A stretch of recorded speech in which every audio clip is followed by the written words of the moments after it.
સાથે મિત્રો વાત કરીશું આપણે કે છોટાઉદેપુર જિલ્લામાં જે સ્થાનિક સ્વરાજ્યની ઇલેક્શન યોજાઈ હતી એમાં ભારતીય જનતા પાર્ટી અને આમ આદમી પાર્ટીની ટાઈ પડી હતી કારણ કે આ વખતે ખરેખર આમ આદમી પાર્ટી ભારતીય જનતા પાર્ટીની સરખામણી અને ભાજપની ટક્કરમાં ગઈ હતી.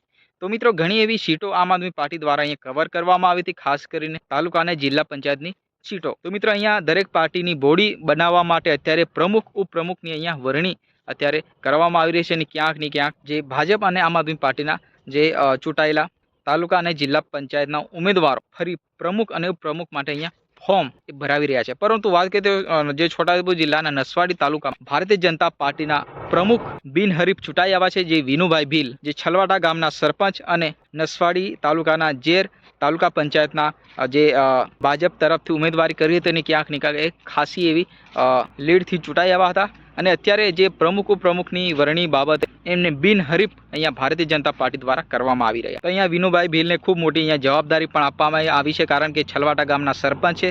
ત્યારબાદ એ તાલુકા પંચાયતના ઉમેદવારી નોંધાવી હતી, એમાં પણ ચૂંટાઈ આવ્યા. ફરી એમને પ્રમુખ ભાજપના પ્રમુખ તરીકે એમને જાહેર કરવામાં આવ્યા છે. તો મિત્રો તમે જાણો છો એમ કે આમ આદમી પાર્ટી અને ભારતીય જનતા પાર્ટી અત્યારે ટક્કરમાં ચાલી રહી છે. પરંતુ અહીંયા વાત કરીએ તો જે કેટલાક લોકો છે, જનતા છે, એ જાણે છે કે ભાઈ જે કઈ પાર્ટી વિશ્વાસ અને વિકાસના અર્થે ચાલે છે, જે વિકાસ કરે છે એ જ પાર્ટી લોકો ચૂંટાવી લાવતા હોય છે. તો એ જ રીતના આપણે વાત કરીએ તો કમાડ તાલુકામાં આમ આદમી પાર્ટીને ખાસી એવી જે બેઠકો મળી હતી અને એ જ રીતના નસવાડી તાલુકામાં પણ જે આમ આદમી પાર્ટી અને ભારતીય જનતા પાર્ટીની ટક્કર ચાલી હતી. પરંતુ અહીંયા જે વાત કરીએ તો છોટાઉદેપુર જિલ્લાની નસવાડી તાલુકામાં પણ જે ભારતીય જનતા પાર્ટી વિકાસના કામોને લઈને ચાલી હતી અને ક્યાંક ને ક્યાંક અમુક સીટો ભારતીય જનતા પાર્ટી પણ કવર કરી હતી. જે રીતના ડુંગર વિસ્તારની અંદર જે વિકાસ થયો હતો, રોડ, રસ્તા, પાણી, નલ સે જલ યોજનાઓ હોય, પ્રધાનમંત્રી આવાસ યોજનાઓ, દરેક ગરીબથી ગરીબ લોકોને અહીંયા જે ભારતીય જનતા પાર્ટીના વિકાસ વિનુભાઈ દ્વારા અહીંયા ફરી એક વિશ્વાસ આપવામાં આવ્યો છે કે ભાઈ આવનારા ચૂંટણીમાં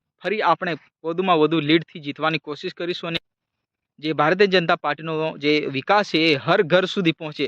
કારણ કે અંતરિયાળ ગામડાના લોકો અને જનતા સમજે છે કે ભાઈ વિકાસ માટે કઈ પાર્ટી બેસ્ટ રહેશે. તો વિનુભાઈ સરપંચ દ્વારા ફરી અહીંયા વિશ્વાસ આપવામાં આવ્યો છે કે ભાઈ આવનારી વિધાનસભાની ચૂંટણીમાં ફરી આપણે ભારતીય જનતા પાર્ટીને વધુમાં વધુ જે લીડથી જીતાવવાની છે. તો મિત્રો અહીંયા પ્રમુખ જે બનાવવામાં આવ્યા છે વિનુભાઈ સરપંચને